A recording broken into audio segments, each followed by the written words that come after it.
हे बच्चा लोग, हम डिस्कस कर रहे हैं जेई और जेई में चल रहा है हमारा जीओसी और जीओसी में हम 24 हो गया है, 23 हो गया है एंड 22 भी हो गया है। आज मैं डिस्कस करूंगा 21 एंड 20 के। तो स्टार्ट करते हैं। इसमें है यहाँ तक हमारा हो चुका है 21 में है फर्स्ट। हो रहा है among the given species the resonance stabilize carbocation. इन सारों में से रेजोनेंस स्टेबलाइज कार्बोकैटायन हमको बताना है। तो पहला देखो, डबल सिंगल पॉजिटिव कॉन्जुगेशन है। रेजोनेंस स्टेबलाइज कार्बोकैटायन बताना है, मींस कार्ब जो कैटायन है पॉजिटिव चार्ज है वो कॉन्जुगेशन में इन्वॉल्व होना चाहिए। तो डबल सिंगल पॉजिटिव ये कॉन्जुगेशन इधर शो कर रहा है, तो ये वाला तो है। इसमें देख रहा हूँ मैं डबल सिंगल पॉजिटिव, ये भी कॉन्जुगेशन में इन्वॉल्व है, तो ये भी रेजोनेंस स्टेबलाइज है। अब मैं इसकी बात करूँ डबल सिंगल सिंगल, तो ये वाला कॉन्जुगेशन में इन्वॉल्व नहीं है। यहाँ भी मैं देखूँ डबल, ये पॉजिटिव कॉन्जुगेशन में नहीं है, इसके साथ डबल सिंगल सिंगल, इसमें तो पूरे में कॉन्जुगेशन है ही नहीं। तो ये डी और सी गलत है, ए एंड बी सही है, ऑप्शन डी। फिर इसके बाद अगला है स्टेटमेंट वाला। तो स्टेटमेंट हमको दिए, स्टेटमेंट 1 बोलता है कि hyper conjugation is permanent effect. तो ये बिल्कुल सही है भैया, मॉलिक्यूल में हमेशा प्रेजेंट रहता है, ये डिपेंड नहीं करता कि इनकमिंग ग्रुप पर या इनकमिंग रिएजेंट पर डिपेंड नहीं करता। इस वजह से ये क्या है, परमानेंट इफेक्ट है। जैसे ये एग्जांपल रहा, तो ये क्या, यहाँ से इसके साथ मैं इसको ओपन करके लिखूं CH3 को, तो ये हाइपर कॉन्जुगेशन शो कर रहा है। ये मॉलिक्यूल की प्रॉपर्टी है, ये इनकमिंग रिएजेंट या ग्रुप पर डिपेंड नहीं करता। इस वजह से ये क्या है, परमानेंट इफेक्ट है। तो पहला स्टेटमेंट तो सही है। दूसरे स्टेटमेंट की तरफ मैं जा रहा हूँ। बोल रहा है हाइपर कॉन्जुगेशन इन इथाइल कैटायन, ये ethyl cation involve the overlapping of carbon, कौन सा लिया है, sp2 और hydrogen 1s bond with empty 2p orbital of other carbon. तो ये स्टेटमेंट गलत है। देखो कैसे, empty 2p carbon empty 2p orbital of other carbon, तो ये रहा बिल्कुल, ये इसके एम्प्टी 2p में ही पॉजिटिव होता है, तो ये अपने इलेक्ट्रॉन कहाँ पे एक्सेप्ट करेगा, एम्प्टी 2p में करेगा। बट ये जो बोला है कि कार्बन कार्बन हाइड्रोजन बॉन्ड कौन सा इन्वॉल्व कर रहा है, कार्बन sp2, ये sp2 नहीं है मुन्ना, sp3 कार्बन, 3 हाइड्रोजन ये इधर रहे और एक ये इधर रहे, तो कितना 4 सिग्मा बना रहा है, तो ये क्या है, sp3 है। तो इसको ये sp2 कार्बन बोलने की वजह से ये स्टेटमेंट गलत है। मैं थोड़ा और इधर एक्सप्लेन कर रहा हूँ कि ये कार्बन, ये वाला कार्बन, मैं पहले इसमें हाइपर कॉन्जुगेशन दिखा रहा हूँ।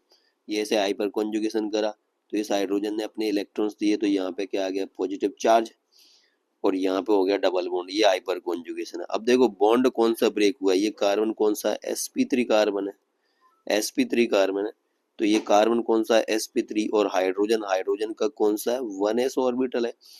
तो यहाँ पे जो बॉन्ड ब्रेक हुआ है ये वाला, तो sp3 कार्बन और हाइड्रोजन का बॉन्ड ब्रेक हुआ है, तो उसने क्या दिया था, sp2 देने की वजह से वो स्टेटमेंट गलत हुआ था। तो ओवरलैपिंग यहाँ पे किस में हो रही है, सिग्मा बॉन्ड, ये वाला इसका sigma bond and empty p orbital, इस कार्बन का एम्प्टी p ऑर्बिटल। तो ये स्टेटमेंट sp2 कार्बन बोलने की वजह से क्या हो गया, गलत। तो स्टेटमेंट 1 तो करेक्ट और 2 फॉल्स है। अच्छा क्वेश्चन है, थोड़ा कॉन्सेप्ट वाइज है ये। अगले की तरफ चल रहा हूँ। Which of the following compounds does not exhibit resonance, बोल रहा है कौन सा इनमें से रेजोनेंस शो नहीं करता। तो देखो ये 4 स्ट्रक्चर मतलब मॉलिक्यूल्स गिवन है, इनको मैं लिख रहा हूँ ओपन करके स्ट्रक्चर फॉर्म में। तो पहले वाले ए को मैंने लिखा CH3 CH2 CH2 C double bond NH2, amide है, एसिड एमाइड। तो यहाँ देखो लोन पेयर सिंगल पाई कॉन्जुगेशन में, तो ये तो रेजोनेंस कर रहा है। दूसरा इसको मैंने लिख दिया इधर CH3 CH2 CH double bond CH CH2 NH2। यहाँ देखो लोन पेयर सिंगल सिंगल, दो बार सिंगल आया, कॉन्जुगेशन में नहीं है, तो ये रेजोनेंस शो नहीं कर रहा। मैं इनमें और दिखा देता हूँ, ये CH3 CH2 ये है, इसको मैंने ओपन करके लिखा, तो यहाँ देखो लोन पेयर सिंगल डबल, ये कॉन्जुगेशन करेगा ऐसे, तो ये रेजोनेंस शो कर रहा है। ये तो तुमको दिख ही रहा है, कॉन्जुगेशन की बोल रहा है तो ये पूरी रिंग में कॉन्जुगेशन ही तो है। भले ही ये इसके लोन पेयर इन्वॉल्व नहीं है, मुझे उससे मतलब नहीं है, ये पूरी रिंग में कॉन्जुगेशन ही तो है। उसने बोल रहा था कौन सा रेजोनेंस शो नहीं करता, तो ये बी और रेजोनेंस शो नहीं कर रहा। फिर अगला आ रहा है which among the following resonating structures is not correct, कौन सी करेक्ट नहीं है। ये 4 रेजोनेटिंग स्ट्रक्चर कोई मॉलिक्यूल है उसकी गिवन है, अब मुझे बतानी है। तो ये देखो यहाँ पे नेगेटिव पॉजिटिव ये चल जाएगा, नेगेटिव पॉजिटिव में अट्रैक्शन होगा तो ये बॉन्ड बन जाएगा, तो ये वाली चल जाएगी। ठीक है, देखो मैं अगर कॉमन चीज की बात करूं कि यहाँ नाइट्रोजन पे पॉजिटिव, नाइट्रोजन पे पॉजिटिव, नाइट्रोजन पे पॉजिटिव, नाइट्रोजन पे पॉजिटिव, ठीक है। ऑक्सीजन पे नेगेटिव नेगेटिव नेगेटिव नेगेटिव, ये भी ठीक है। ठीक है, अब यहाँ देखो ये तो हो ही गया हमारा, नेगेटिव पॉजिटिव पास में बॉन्ड बन जाएगा, ये चल जाएगी। इस वाले को देखो यहाँ भी नेगेटिव पॉजिटिव पास में, इधर भी बॉन्ड बन जाएगा, ये भी चल जाएगी।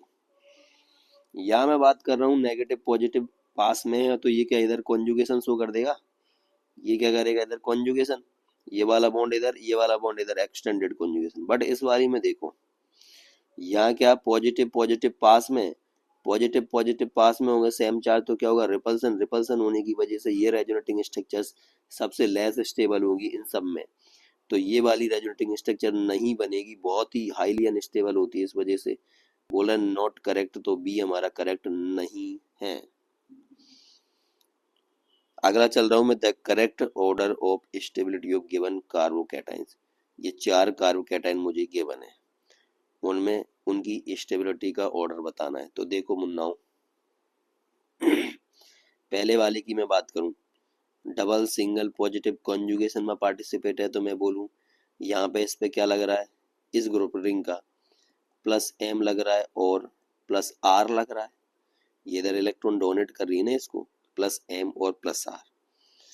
मैं इस कार्बन के रेस्पेक्ट में इसको देख रहा हूँ, ये क्या है sp2 कार्बन है, हाई ईएन है कितनी 2.75, तो ये क्या लगाएगा इस पे माइनस आई लगाएगा। इसकी बात करूं ये sp3 कार्बन है, इसकी रेस्पेक्ट में ईएन कम है, तो ये क्या लगाएगा प्लस का आई। ये अगेन अब क्या आ गया sp कार्बन, इसकी बहुत ही ज्यादा ईएन 3.25, तो ये क्या लगाएगा माइनस आई। और इस sp2 वाले से भी क्या ज्यादा माइनस आई लगाया, क्योंकि इसकी sp2 कार्बन की ईएन होती है 2.75 और इसकी होती है 3.25, तो हाई ईएन है तो माइनस आई क्या लगाएगा ज्यादा। और जो इलेक्ट्रॉन विड्रॉइंग ग्रुप है या जिनका माइनस आई लगाते हैं वो कार्बोकैटायन को क्या करते हैं अनस्टेबल करते हैं। तो सबसे ज्यादा स्टेबल कौन सा है ए, उसके बाद क्योंकि इसमें प्लस एम और प्लस आर लग रहा है, फिर कौन सा है सी, क्योंकि प्लस मैं प्लस आई भी बोल सकता हूँ और प्लस एच भी बोल सकता हूँ यहाँ पर। ठीक है, तो ए के बाद हो गया सी। अब इन दोनों में कंपेयर करूं तो ये माइनस आई लगा रहा है और ये भी माइनस आई लगा रहा है, बट इसकी ईएन ज्यादा होने की वजह से ये माइनस आई ज्यादा लगा रहा है, तो ये सबसे लास्ट में चला गया डी, उसके बाद आ गया वी। ठीक है, तो ऑप्शन ए ही हो गया। फिर बोल रहा है increasing order of basicity of the following compound. देखो बेसिसिटी क्या होगी, मतलब हमको लोन पेयर डोनेट करनी है, और किसको डोनेट कर रहे हैं हम, प्रोटॉन को, H प्लस को डोनेट कर रहे हैं। कुल मिला के हमको क्या देखना है, लोन पेयर डोनेट करने की टेंडेंसी देखनी है। अब लोन पेयर डोनेट कौन करेगा, जो जो लोन पेयर क्या होंगे लोकलाइज होंगे, अपनी पोजीशन पर फिक्स होंगे। जैसे हमको ये 4 दे रखे हैं, 4 मॉलिक्यूल्स दे रखे हैं। पहला ये दे रखा है मॉलिक्यूल्स पायरिडीन। अब मैं यहाँ पे नाइट्रोजन पे लोन पेयर है, बैलेंस सेल में इसकी में 5 इलेक्ट्रॉन है, 3 तो बॉन्ड बना लिए, 2 बच गए, 2 लोन पेयर की फॉर्म में, नॉन बॉन्डिंग फॉर्म में। तो यहाँ देखो यहाँ ऑलरेडी कॉन्जुगेशन है, pi sigma pi, pi sigma pi. और ये एक रूल है कि जब डबल बॉन्डेड एटम पे लोन पेयर हो, कैटायन हो और रेडिकल हो, एनायन हो, तो ये क्या होते हैं इसके परपेंडिकुलर होते हैं। ये जो इनका यहाँ प्लेन बन रहा है, इनमें जो बॉन्ड बन रहा है ओवरलैपिंग से, ये क्या होते हैं इसके परपेंडिकुलर होते हैं ऐसे करके। तो ये तो क्या करेंगे कॉन्जुगेशन में इन्वॉल्व होंगे नहीं, मींस ये जो इसके साथ ये वाले पाई बॉन्ड के साथ ये कॉन्जुगेशन में इन्वॉल्व नहीं होंगे, क्योंकि ये वाले क्या होते हैं अलग प्लेन में होते हैं, उसके परपेंडिकुलर होते हैं। तो मैं बोल सकता हूँ कि ये वाले लोन पेयर हमारे क्या लोकलाइज है।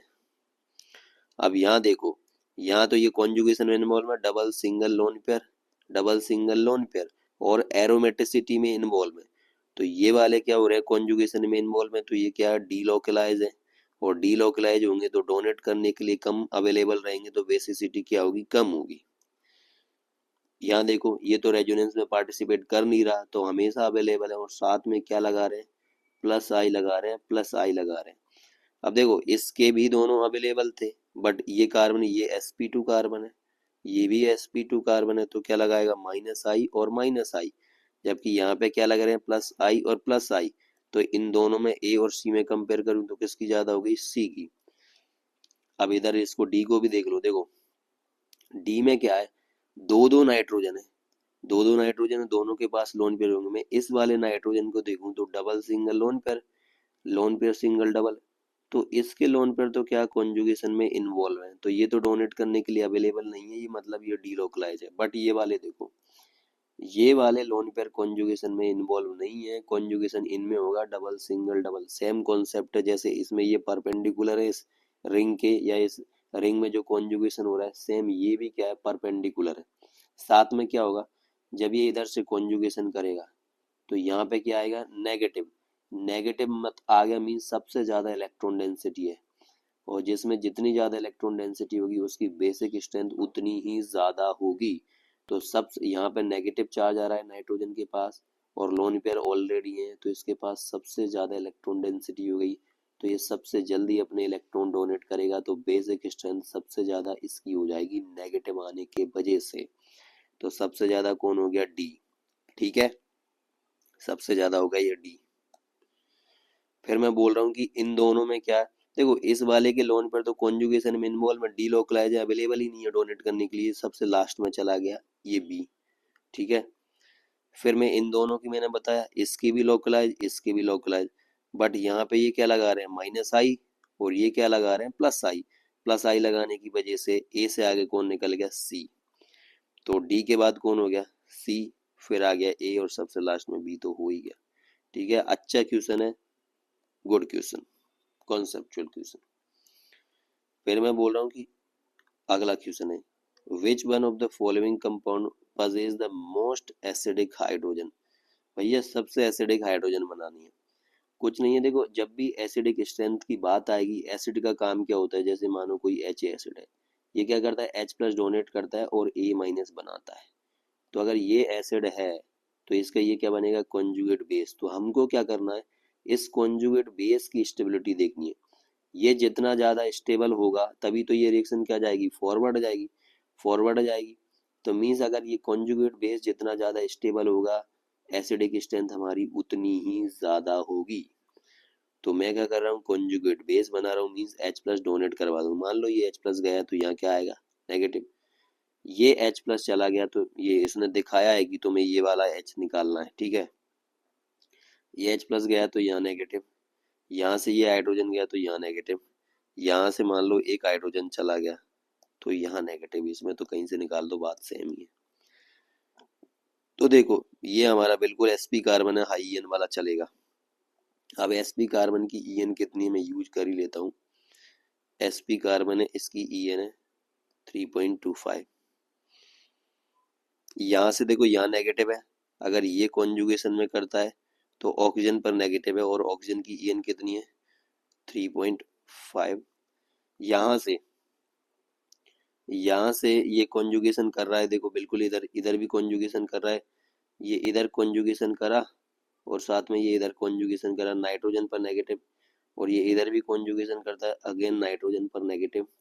नाइट्रोजन की ईएन 3 होती है, और साथ में क्या हो गया, हाई ईएन वाले पर है।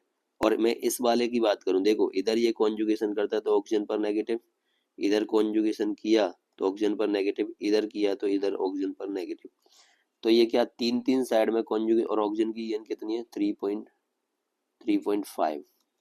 देखो इधर ये तीन तीन साइड में कॉन्जुगेशन कर सकता है, तीन तीन साइड से ये कॉन्जुगेशन कर सकता है, और नेगेटिव उसके बाद कहाँ जा रहा है, ऑक्सीजन पर जा रहा है, हाई ईएन वाले पर जा रहा है।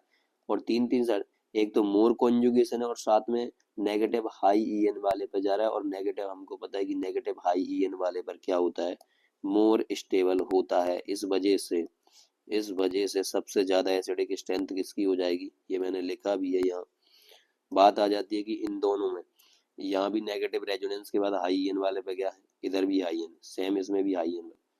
ऑक्सीजन की ईएन ज्यादा है नाइट्रोजन से, तो नेगेटिव हाई ईएन वाले पर मोर स्टेबल है। तो दो दो रीजन, एक तो मोर कॉन्जुगेशन है इसमें तीन तीन साइड से, और साथ में कॉन्जुगेशन के बाद तीनों ही केस में नेगेटिव ऑक्सीजन पर जा रहा है जिसकी हाई ईएन होती है, तो नेगेटिव सबसे ज्यादा स्टेबल होगा इनमें। तो ऑप्शन बी हो जाएगा यहाँ से हमारा, ये भी अच्छा क्वेश्चन है। फिर 21 हमने निपटा दी, मैं 20 पे आ गया हूँ, 20 में दो तीन ही है। तो बोल रहा हूँ the increasing order of basicity for the following intermediate. देखो ये भी बेसिसिटी का सेम है, मींस लोन पे डोनेट करने की टेंडेंसी देखनी है। तो लोन पे डोनेट कब करेगा, जब उसके पास अवेलेबल होंगे, मींस मैं बोलूँ इलेक्ट्रॉन डेंसिटी ज़्यादा चाहिए, फ्रॉम वीक टू स्ट्रॉन्ग, ठीक है। तो देखो यह माइनस है, तो ये क्या लगा रहा है, प्लस आई, ये भी प्लस आई, ये भी प्लस आई, तीन तीन साइड से ये इलेक्ट्रॉन डोनेट कर रहे हैं। अब देखो इसको जब तीन तीन साइड से इलेक्ट्रॉन मिलेंगे, इस कार्बन को मिलेंगे, तो इस पे इलेक्ट्रॉन डेंसिटी क्या बढ़ेगी, नेगेटिव है मीन्स ज्यादा है, और इसको तीन तीन साइड से इलेक्ट्रॉन मिलेंगे तो और इस पे इलेक्ट्रॉन डेंसिटी बढ़ गई, तो ये जल्दी से डोनेट कर देगा। अब इसमें देखो ये इस वाले नए नाइन की बात कर रहा हूँ मैं, नेगेटिव की, ये क्या कर रहा है, कॉन्जुगेशन में पार्टिसिपेट कर रहा है। अभी नेगेटिव यहाँ पे है, कॉन्जुगेट करेगा तो यहाँ पे आ जाएगा। तो ये भी sp2 कार्बन है, ये भी sp2 कार्बन। अभी देखो sp2 कार्बन है दोनों, इसमें देखो नेगेटिव किस पर है, sp कार्बन पर है, और ये इससे लगा ये भी sp कार्बन है, हाई ईएन वाला, कितनी 3.25 वाला, इस पे कुछ भी नहीं लगा है। यहाँ देखो कार्बन, इसको मैं ओपन करके लिखूं, carbon C triple bond N, nitrogen की हाई ईएन है और साथ में क्या ट्रिपल बॉन्डेड है, एक लोन पेयर बचा हुआ है, तो ये sp नाइट्रोजन है, इसकी ईएन नाइट्रोजन की sp3 की 3 होती है, sp कार्बन की ईएन 3 से भी बढ़ जाएगी।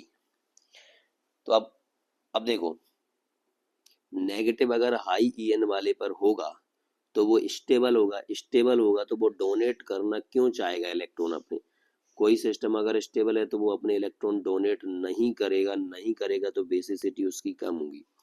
तो सबसे ज्यादा तो किसकी हो गई, फर्स्ट की, क्योंकि एक तो कार्बन की ईएन कम, साथ में इसको तीन तीन इलेक्ट्रॉन डोनेट करने वाले मिले, तो ओवरऑल इस कार्बन पे इलेक्ट्रॉन डेंसिटी ज्यादा, तो सबसे ज्यादा बेसिसिटी इसकी। फिर मैं बात कर रहा हूँ इसकी, इसके साथ कोई भी नहीं लगा है तो ये डोनेट कर देगा, मीन माइनस आई वाला ग्रुप नहीं लगा है इसके साथ, इसलिए ये डोनेट कर देगा। तो फर्स्ट, उसके बाद आ गया फोर्थ, फिर देखो बचे ये। तो इसमें देखो यहाँ ये मान रहा हूं मैं कॉन्जुगेशन में इन्वॉल्व है, बट कॉन्जुगेशन में इन्वॉल्व होने के बाद भी नेगेटिव किस पर आता है, sp2 कार्बन पर ही आता है, और sp2 कार्बन की ईएन ये sp कार्बन से क्या होती है, कम होती है, और कम होगी तो ये क्या होगा, लेस स्टेबल होगा, लेस स्टेबल होगा तो ये जल्दी डोनेट कर देगा। तो फिर आ गया हमारा 2। अब आए ये दोनों, ये वाला एंड ये वाला, यहाँ क्या इसके साथ, देखो ये sp कार्बन ये है, ये भी सेम sp कार्बन है, ठीक है, बट यहाँ जो ग्रुप लगा है उसको देखो, ये क्या है, sp कार्बन है, ये sp नाइट्रोजन है। अब sp नाइट्रोजन की ईएन और ज्यादा होती है, मींस ये और ज्यादा इसको स्टेबलाइजिंग ग्रुप है, तो डोनेट करने नहीं देगा, इस वजह से सबसे लास्ट में कौन चला जाएगा, ये।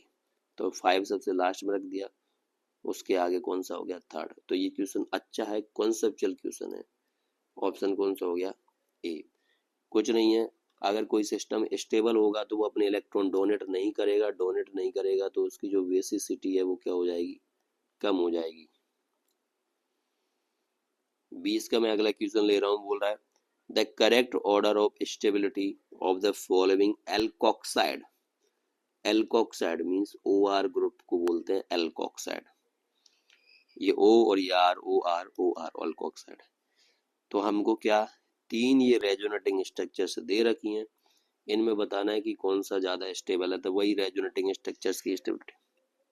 यहाँ देखो इस पार्ट में कोई रेजोनेंस नहीं, हालांकि NO2 के अंदर रेजोनेंस हो रहा है, वो तो यहाँ भी हो रहा है, यहाँ भी हो रहा है, उससे हमको कोई मतलब नहीं। ये ऑक्सीजन हमारा रेजोनेंस में इन्वॉल्व नहीं है। फिर मैं इसकी बात करूं तो ये रेजोनेंस में इन्वॉल्व है, ठीक है, रेजोनेंस में इन्वॉल्व है, और इस वाले में देखो ये इधर भी रेजोनेंस में इन्वॉल्व है, फिर ये क्या करेगा, यहाँ डबल बॉन्ड बनेगा तो ये बॉन्ड इधर ब्रेक करेगा। अगर मैं इसको ओपन करने जाऊं तो कुछ ऐसा है, NO2 को, यहाँ नेगेटिव और यहाँ पॉजिटिव, तो ये पॉजिटिव क्या करेगा, यहाँ पॉजिटिव आ रहा है तो ये इलेक्ट्रॉन्स को खींचेगा इधर से। तो इसमें क्या हो रहा है, एक्सटेंडेड कॉन्जुगेशन हो रहा है। देखो इसमें कॉन्जुगेशन है, इसमें एक्सटेंडेड कॉन्जुगेशन है और ज्यादा कॉन्जुगेशन हो रहा है। ज्यादा कॉन्जुगेशन हो रहा है मींस ज्यादा रेजोनेटिंग स्ट्रक्चर्स बनेंगी, ज्यादा रेजोनेंस एनर्जी रिलीज होगी तो ज्यादा स्टेबिलिटी आएगी। तो सबसे ज्यादा कौन हो गया, सी, फिर आ गया बी, फिर आ गया ए, तो ये CBA है। ये देख, ठीक है, ये मैंने यहाँ ओपन करके लिख रखा है NO2 ग्रुप को। इधर NO2 यहाँ पे क्या पॉजिटिव चार्ज है, positive charge, positive means electrons की कमी, कमी होगी तो क्या होगा, ये बॉन्ड इस, ये अपनी कमी को इधर से पूरा कर रहा है, यहाँ ये डबल बॉन्ड बनाएगा तो ये और इधर माइग्रेट कर जाएगा। अब ये जब इधर इलेक्ट्रॉन दे रहा है तो यहाँ इलेक्ट्रॉन्स की कमी हो गई, ये कहाँ से इधर से पूरी करेगा, ये इधर से खींच लेगा, तो इसमें एक्सटेंडेड कॉन्जुगेशन है। इस वजह से सबसे ज्यादा कौन हो गया, C, फिर B, फिर A। देखो GOC अपनी खत्म, उसके बाद में आइसोमेरेज में डिस्कस करूंगा। तो मैंने GOC पूरी खत्म कर दी है, 20 से लेकर के 24 तक की लेटेस्ट और सारी की सारे शिफ्ट के क्वेश्चन हमने डिस्कस किए हैं। तो मिलते हैं आइसोमेरेज की अगली वीडियो में, तब तक के लिए जय श्री।